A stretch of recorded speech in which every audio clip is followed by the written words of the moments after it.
Okay, why don't we begin? Feels like a good time. We've got a good group of people in. So first of all, thanks everybody for joining us today. This is Venari Security, Encryption in Finance, What You Need to Know session. Appreciate people making the time. I'm Matt Pye, I'm the Chief Marketing Officer at Venari Security. The fact that you're here means you probably know us a little bit as Venari Security, but if you haven't sort of explored us in full detail, you can go to our website, venarisecurity.com. Or follow us on LinkedIn. We've got lots of content there. Some content actually features two of today's stars, which is Andreas and Bryan. At Venari Security, we're existing to make the encrypted world more secure and compliant. And Tom Miller, Hit, and our founders have brought together a variety of investors and advisors who are sort of superstars, leading talent in the world of cybersecurity. And I'm delighted that two of them are with us today in Andreas Wuchner and Bryan Littlefair. Rather than me introduce them, I thought we'd give them 30 seconds to introduce themselves and just give you a little bit of background as to each of the individuals. So, Andreas, do you want to kick off and tell us who you are and a bit of your background? Sure. Thanks so much, Matt. Welcome, everyone. Real pleasure for me to be here. You know, I don't consider myself as a rock star, so whatever Matt told you is just a typical thing, right? So therefore, I spent the last 27 years doing CISO roles for Novartis, UBS. I run security and compliance for Credit Suisse, CTO for HP and HPE and things like that. So I'm a little bit around when it comes to cybersecurity, especially in the regulated environment, right? And besides that, I'm an angel investor and non-executive director to some startups. And that keeps me busy and keeps me connected to what's going on in the world. And I really enjoy that. Thank you, Bryan. Yeah, good. So hi, everyone. Great to be here with you as well. So as I'm similar to Andreas, you know, I've got a 20+ year career in cybersecurity. I've been the global CISO for some large multinationals, Vodafone, Aviva, name a few.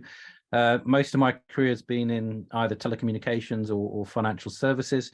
I also run my own security consultancy organization, so I get to, you know, speak to lots of organizations of different shapes and sizes.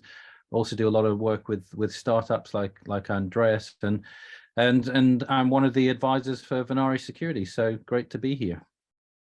Very good, cool. Well, as with all these sessions, we're trying to make them short, sharp, memorable, useful, and encourage people to ask questions, use the chat facility to ask questions on the way. We've got some 40 minutes today. We'll probably spend 25, 30 minutes having a discussion and then have 10 minutes at the end for sort of questions. So please do share questions in the chat.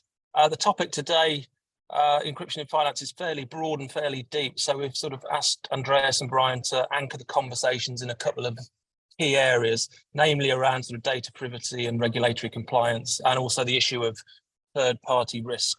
So the topic is encryption in finance. What do we need to know? And Andreas, I'm going to ask you to start with. What do we need to know? That's always good, you know. If we would know what we need to know, then we'd have the silver bullet, then everything would be easy, right? And I don't know if anyone of you have seen this today.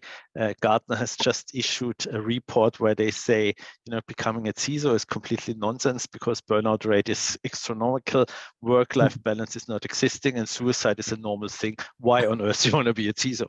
So that was pretty encouraging this morning when I saw that. But you know, just fact, the world has changed. Yeah, okay, sure. We have digitalization everywhere. The banks have moved ahead very, very quickly with digital content. Not everything out there is good and stable, but it's there, right? And there were no big outages in the banking world. But what we see at the moment is really that the regulatory people are getting on top of us, right? So there are new roles, new rules, new requirements all over the place. The SEC in the Americas just said, hey guys, you know, everyone needs to have a CISO on board and have knowledge on board and all that stuff. So huge demands there against what Gartner says, but you know, so the banks are challenged really to get that piece right from a people point of view. They have we are getting more and more challenged from a process point of view, and we will later talk about third-party vendor risk as one thing, but also from a technology point of view, right? Because just face it, a lot of what we use in banks is Stone Age, right? There is a lot of new stuff, but we all have mainframes still running somewhere, some AS400s, whatsoever, right? There is a lot of legacy in banks, and there are a lot of legacy protocols as well, right? And as we talk today about encrypted traffic, I think this is a very, very good point to really get the conversation going, because we all know on the horizon is an era which is called quantum computing, right? And there are first things out there today. And so we all know that things we have and operate today will be broken sooner or later. They will be vulnerable to stuff. The problem is, or the main challenge is, which I see a lot, is that we use encryption in every bank, every financial organization, using encryption as the carte blanche for regulations, right? If the data is encrypted, GDPR is not an issue, right? And things like that. But if you do attack surface reviews, or if you, and that's, I'm really happy that I can do this now, go into organizations and help them to see what the status quo really is, then you recognize very quickly that there's a lot of stuff which is damn old. You know, TLS connections, companies which got connected on mail security, TLS 1-to-1, have never been updated, 15 years in place. Guess what protocol they run? TLS 1. And things like that. So the knowledge and the transparency to have about our network, our encryption standards, this is a huge challenge. And I have the feeling not many organizations have recognized this yet, even if we know exactly that we will be in trouble sooner or later, right? And so therefore, just to start it off, that's, at least from my point of view, one of the main challenges I see currently. Bryan. Yeah. So thanks, Andreas. You've covered off all the important topics there. No, I think certainly from a finance perspective, Andreas touched on, the increasing regulation, and, that's only going to continue. And I think a CISO's job is challenging within financial services. The world is becoming more and more encrypted day in, day out. All of the SaaS services that we use, whether it's salesforce.com, everything is encrypted by default. The email that we hopefully share between organizations, that's encrypted by default, or should be anyway. So, it's getting harder and harder to understand what's actually traversing your network, because actually there's been a bit of a lag in the security tooling in terms of being able to look inside those encrypted traffic flows and actually understand, there's lots of different levels of encryption, as Andreas alluded to, right? So you can't just look at something and say, well, it's encrypted, there's nothing to worry about there.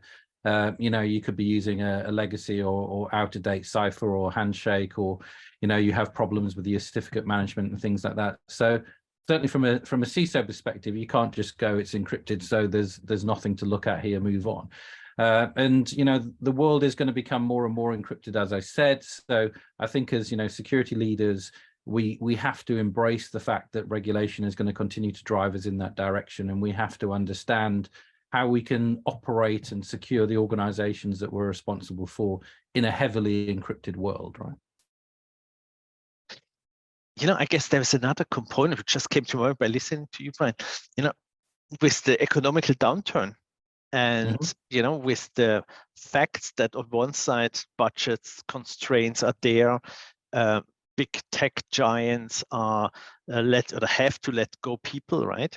So I think there's, besides all that challenges, there's also an opportunity, right? Because nowadays I think we need to become smarter because we don't have the resources or that huge amount of money.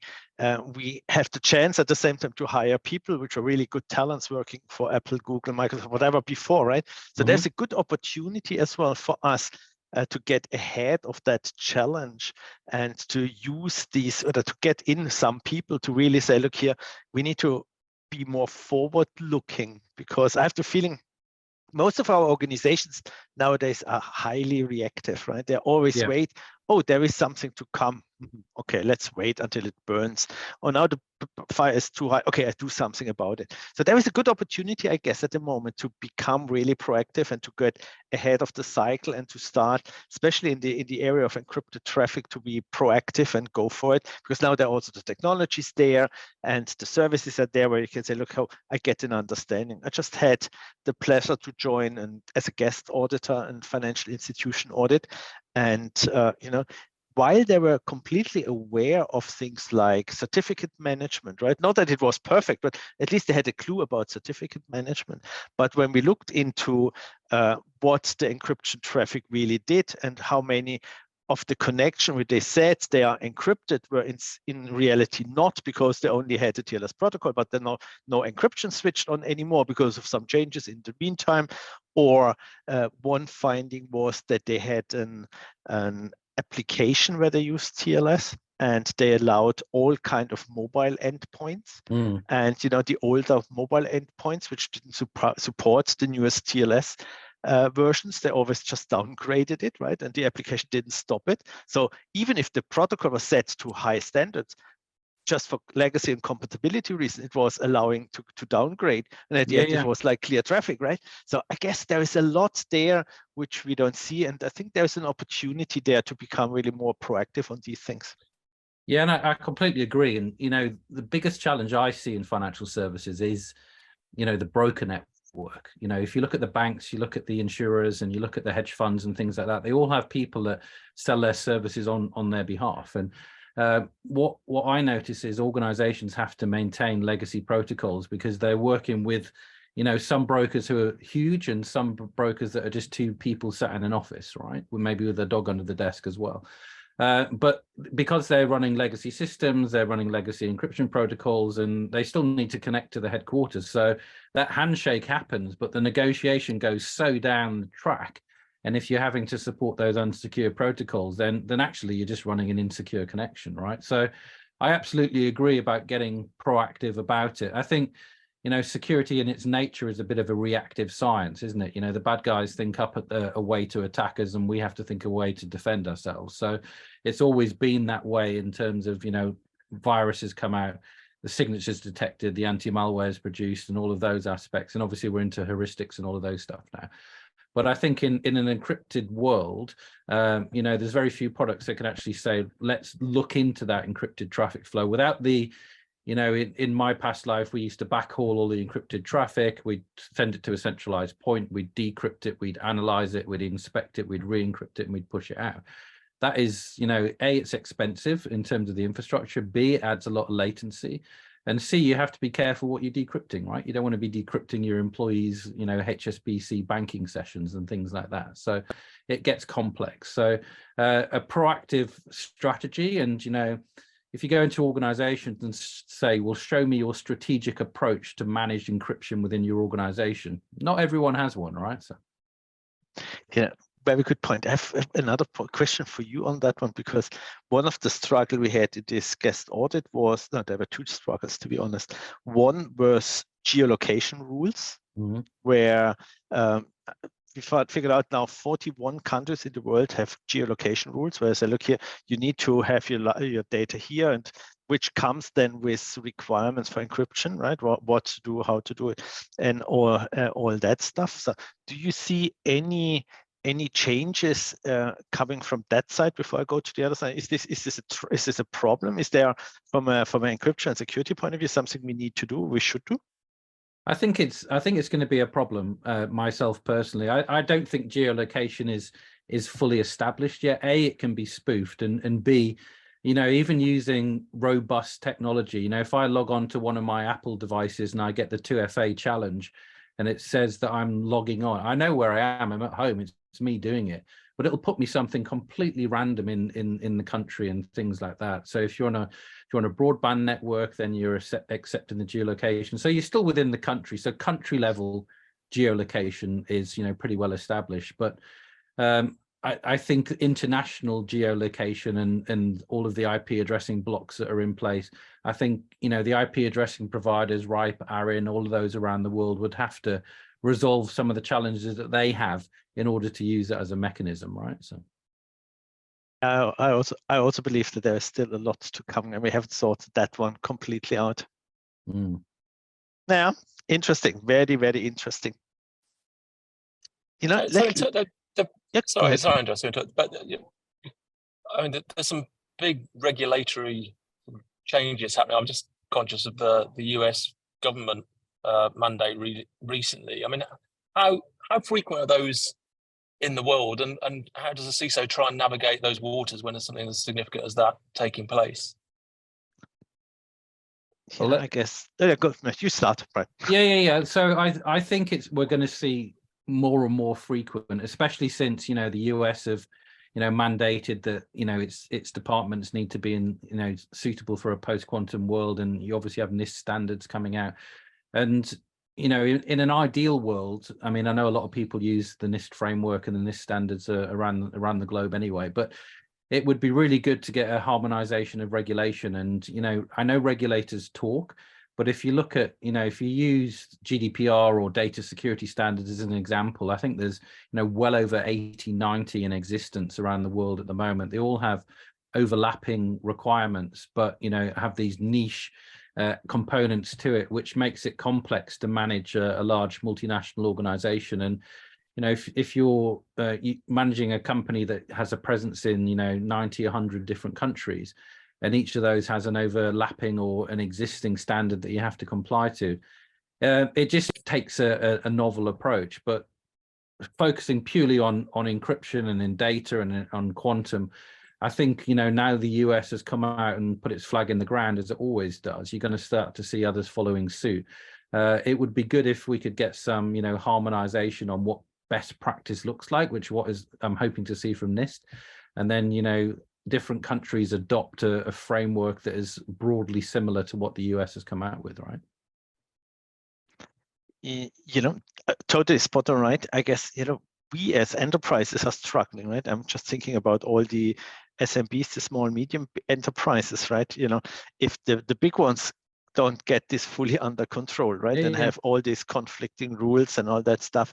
How is this for the smaller ones, right? How can they really get their arms around it and say, look here, I'm pretty happy to have the security somehow under control in this country, but now I have to deal with something just because I expanded it to the next country next to me, right? So this is, it's a huge problem. The overlap and the conflicting things, it's just a killer, right? There's so many organizations I know which are paying a fine every year because they cannot they just have to leverage, okay, if I do this, then I'm okay in 90% of my locations, in 10% I'm not, and I have to pay the fines, right? But that can't be it for the future, right? That just can't be it. Yeah, I mean, a good example. I mean, think about if you Google some of the news stories, right, and you end up landing on a small US newspaper site for that story. You must have seen, that GDPR blocker come up that is using geolocate of your IP address that actually says, we don't want to pay the expense or the complexity to put this GDPR compliance in place. So go and read your news story elsewhere, right? So they're quite happy to lose that person as a customer because they don't want to implement the standard.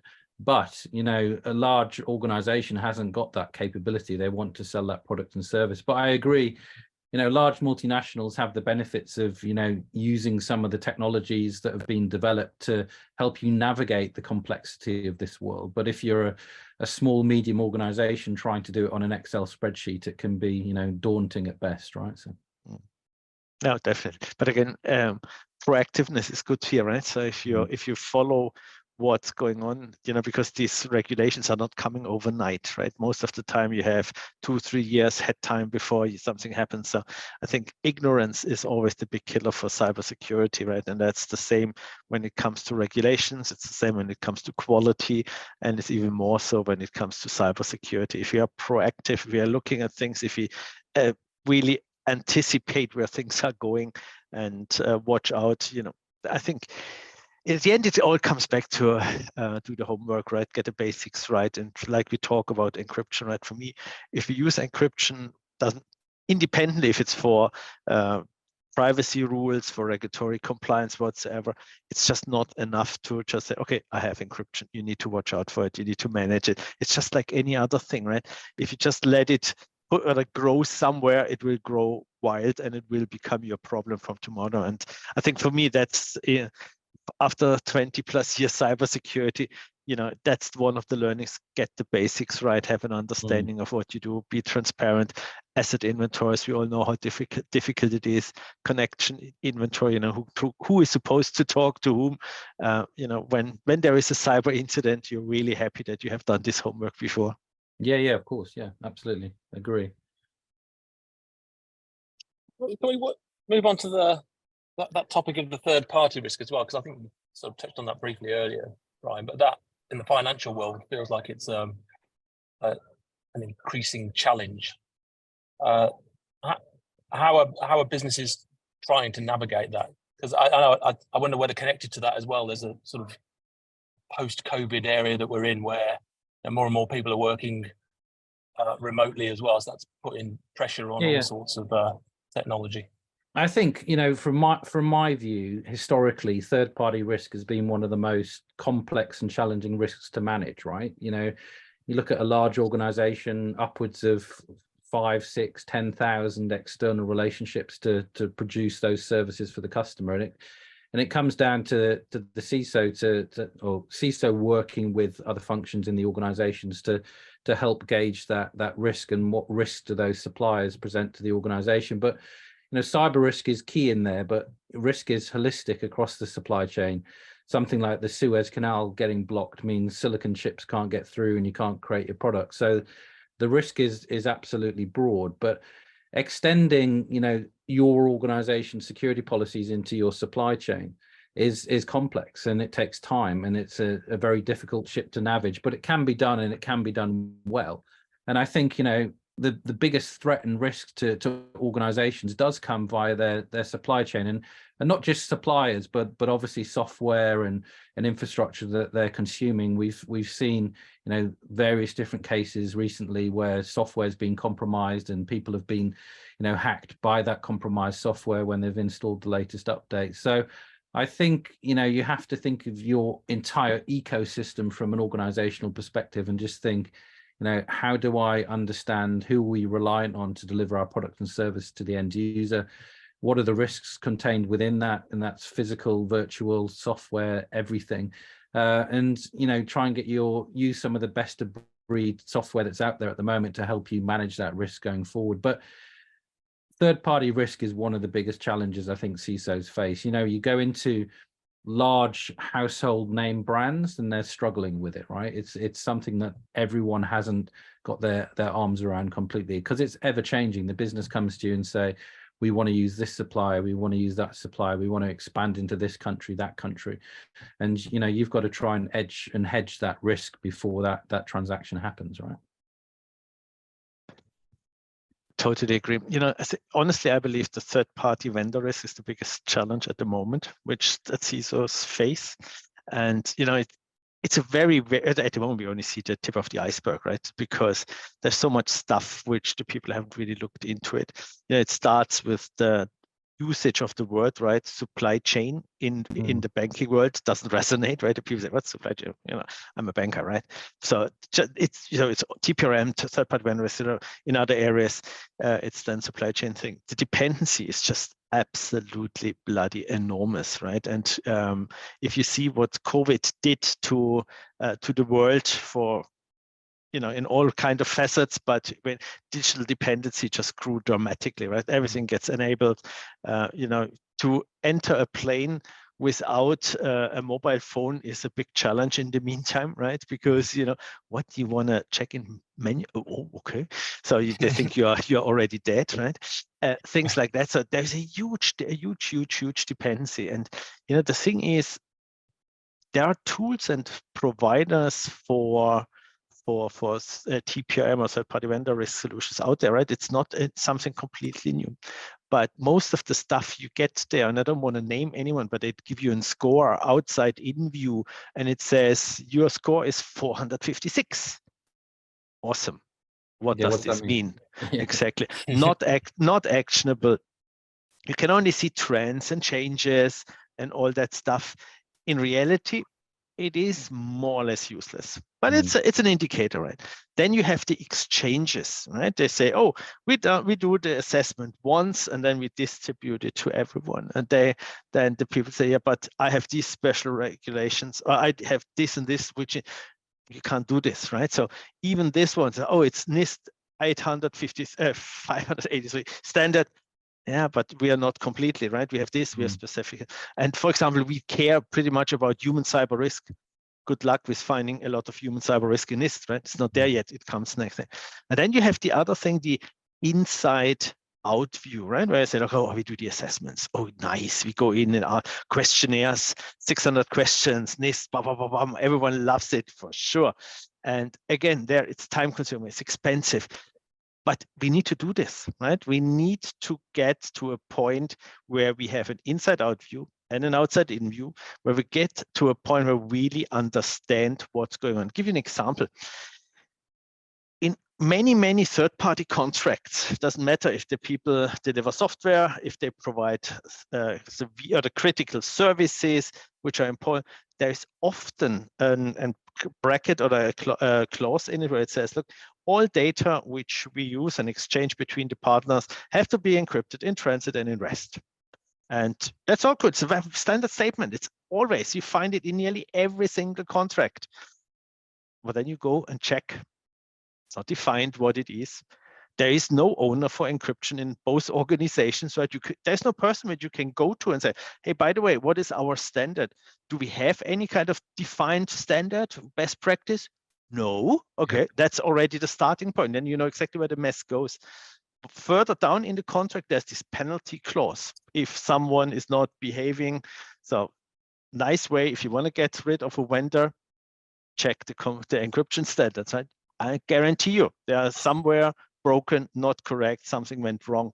Or the same way, if you really care about your relationship, better check on your side as well. Do I do what I said in the contracts? Because again, my last audit, they had 3 contracts where they defined an encryption standard, which was not in place. So you are in violation of the contract which you signed. And they were on the receiving end, right? They were not supplier, they were receiving end. But so the other one, the provider could say, hey guys, we're doing here something, you told us, right?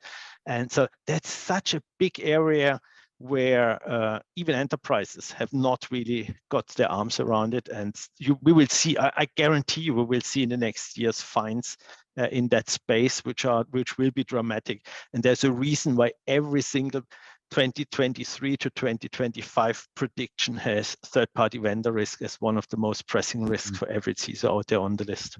And I think, we need to, as CISOs, educate the business and the supply chain around encryption, right? So there's this view that if it's encrypted, everything's safe and secure, right? If someone breaks into your data center and steals a hard disk, then encryption is perfect because they haven't got any credentials, right? But if someone gets into your organization after doing a lot of research, targets an individual with genuine business access to that data and comes in via the application, then encryption is useless, right? So, and it's one of the things I see all the time. An organization has been breached, either via, crypto malware, and they've took the data out before the encryption process and all of those aspects. And the first thing the media ask is, well, was the data encrypted? That's not the question they should be asking, because if they were in the organization and they've got AD credentials that have rights to access that data, the encryption is not giving you any protection at all. So I absolutely agree. It's about getting that encryption standard in place, but putting that into a more holistic strategy that says, this data is very sensitive to us. What's the concrete wrapper that we have to put around it that's over and above encryption, right? So. I don't know if you have seen the question which just came in. How do organizations find the balance between adopting the strongest encryption standard while maintaining visibility over the internal network? To be totally honest, we are screwed, right? If you're a network operations center, also the security of it, we are screwed, right? Because it does work this way. You're more technical. Maybe Bryan, you answer this one. Yeah, no, I think, to use your language, you are pretty much screwed. I think, encryption data flows do what they do. They turn the packets that we would normally inspect into like gobbledygook encrypted traffic. So it's really hard for security tools to read those. And I think, you know, that's partly what Venari was created about. You know, how can we identify threats and risks within those traffic flows? And that's what we're certain to achieve. There's many different vendors out there that are starting to focus on this space, because they recognize that encrypted traffic is you know, going to be more and more. I think as security professionals, there's obviously a couple of options. You either, you know, you break the chain, you have your SSL decryption points and the TLS decryption points, all of those aspects. But it is a challenge, because we're fighting that latency game, and what we need to do is understand how we can, you know, not stop the traffic, but we can tap into the traffic and understand, you know, what threats and risks are contained within it. But we all need to recognize that this is the way that the world is going to go. We're going to be sitting on networks that are 85, 90% encrypted traffic flows. So we all need to understand how we can, you know, still manage that. So if everything's encrypted, how do you dissolve the risks from that, right? Totally. I think the next question connected to that, actually, Bryan, is given all the risks that encryption has presented, why do you guys feel that encryption management has often been overlooked within organizations? I certainly within the organizations that I've run, it's been a focus area. So in telecommunications, obviously, most of the communications, so all of our users have a SIM card, whether that's virtual or physical, that encrypts the communication back to the network, and then it's all encrypted in the backhaul. We're all used to using messenger apps, etc., which are end-to-end encryption. So I think that, you know, that is the world going forward. Users expect a level of privacy over their communications, whether that's voice, financial transactions, or data. I think, you know, there's areas of the encryption stack which we haven't put enough focus on. I see outages in large organizations due to a certificate not being, you know, effectively managed, and the service goes down and things like that. So I think it's often too distributed within the organization. No one has actually said, right, you are accountable for, you know, encrypted data flows within our organization. Make sure that all the certs are effectively signed and aren't going to expire. Make sure that we've got the right handshakes in place. Make sure that we're not going down to levels that are crackable and all of those aspects. I think, you know, often it's a distributed component rather than being centralized and properly looked after, right? I agree. I think the big problem is ownership. And, you know, as I mentioned before, find in organizations someone who says, I own encryption. Most of the time you're not successful, right? Because the people, as Bryan said, it's a little bit here, it's a little bit there. And the problem with encryption depends what it is, right? If it's an availability topic, like certificate management, the people got burnt, services ran out or were not available, so people started to look into it. But most of the process most of the encryption management is a process problem. So you need to have proper processes to say, okay, look, how do we ensure that the inventory is up to date? How do we know that the connection tables are up to date? How do we make sure that the encryption standard, which we have somewhat centrally defined, is in use? Do I enforce it? Do I prevent automatic downgrade from legacy system? Is this there? Yes, no.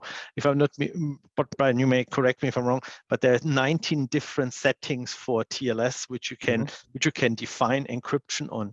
You know, if you don't define them, I have 19 choices to mess something up, right? So therefore, you know, setting it, enforcing it, checking it, and having a process to react to it. Because as we had the first question, if I'm blind in the SOC and if I don't, or in the NOC, and I don't look for things for like encryption standard, I will not know it. Someone else will find it and then misuse it, right? And then you have an security incident, the last thing you really want to have. Yeah, agreed. Okay, we've got just over 5 minutes left. There's another couple of questions coming. So which if it'd be good to have a little time answering this one. So how can organizations balance the need for data privacy with the demand for greater data accessibility, especially when working with third-party providers and partners?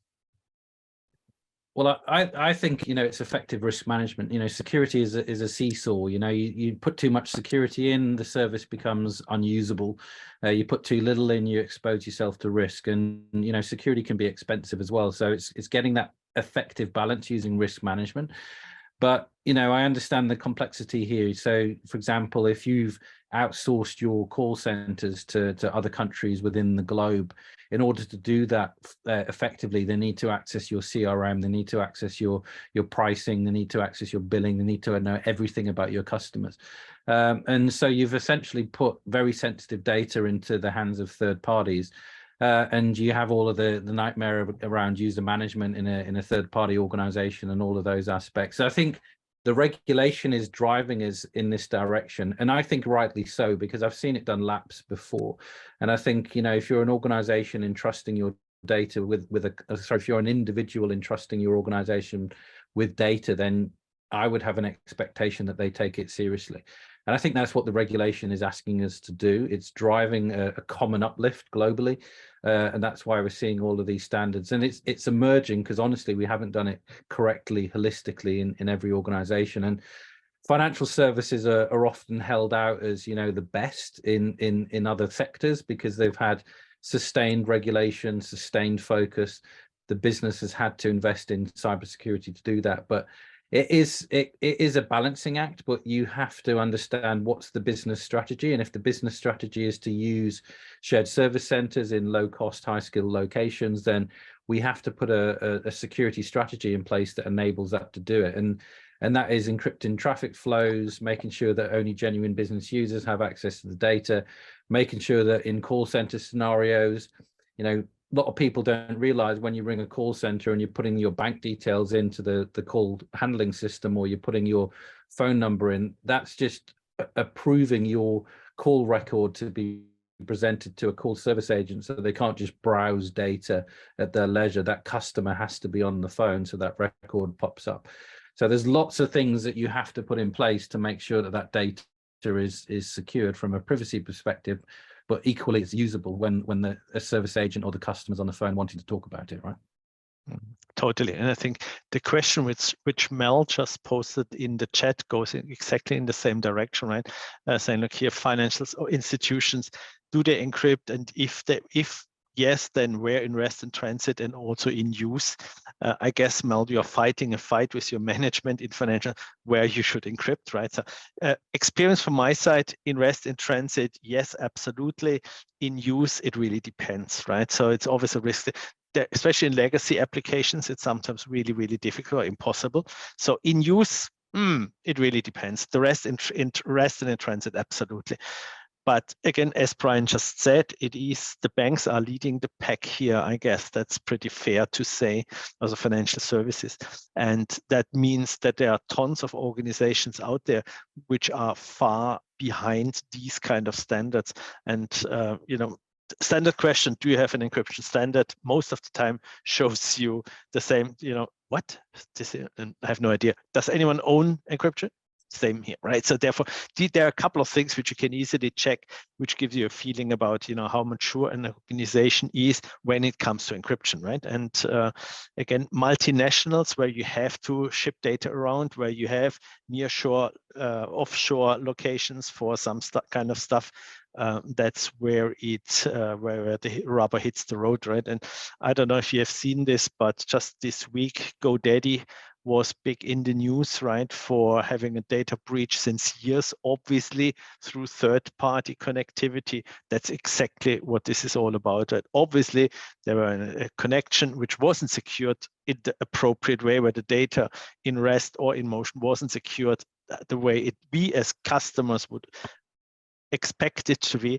So therefore, there's a lot which we still need to do in this space. And you know, the reason why, or I get often asked why Venadi, why I do support Venadi, right? And that's exactly why I'm doing this, because I think Venadi has an offering or the technology in hand which allows us as security practitioner to get just more insights, to get transparency, to really see what's going on. And you know, I had once a professor in university, it's what you cannot measure, you cannot manage.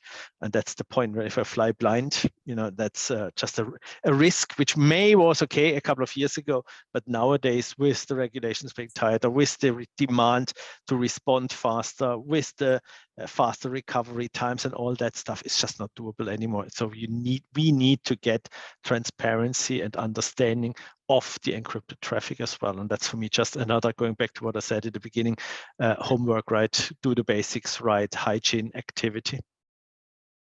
Yeah. I mean, that was going to be my part. We've got a couple of minutes left. That was going to be my final question, actually. Given you're both advisors and investors in Venari security, but you also see huge amounts of solutions out there. My question was going to be why. I think you've answered that to an extent there, Andreas. But Bryan, from your point of view, why Venari? Yeah, and I think, you know, it's a very innovative product. And as I said, many people have tried to, you know, look into encrypted traffic flows for threats and risks. And, you know, I'm involved with Venari because I think they've got the best product and service out there. And there's some very big names that have tried to do this. And, you know, I've only really seen Venari achieve it. And as we've explained on this call, we're in a very encrypted world. It's going to continue. And I think, you know, from a banking perspective, they always assume that the endpoint that their application or customer is sitting on is compromised.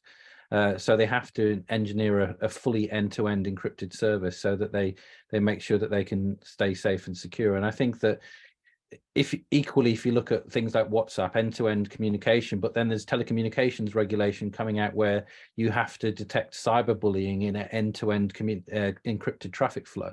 So you have to be able to look into those encrypted traffic flows for threats and risks. And that's where I think Venari have a great opportunity to be able to do that, right? Okay, very good. Well, I think our time has run out. I mean, first of all, gentlemen, thank you for your time and your insight and your thoughts. For the wider audience, both Bryan and Andreas have appeared in a View from Venari videos, which appear on our website. So I'd encourage, if you want to see more of Bryan and Andreas, there is plenty more thought leadership and useful content there. It's all nice and simple to consume. We'll follow up with the highlights of this. These are going to be regular sessions, so appreciate everybody's time. And once again, thank you, gentlemen.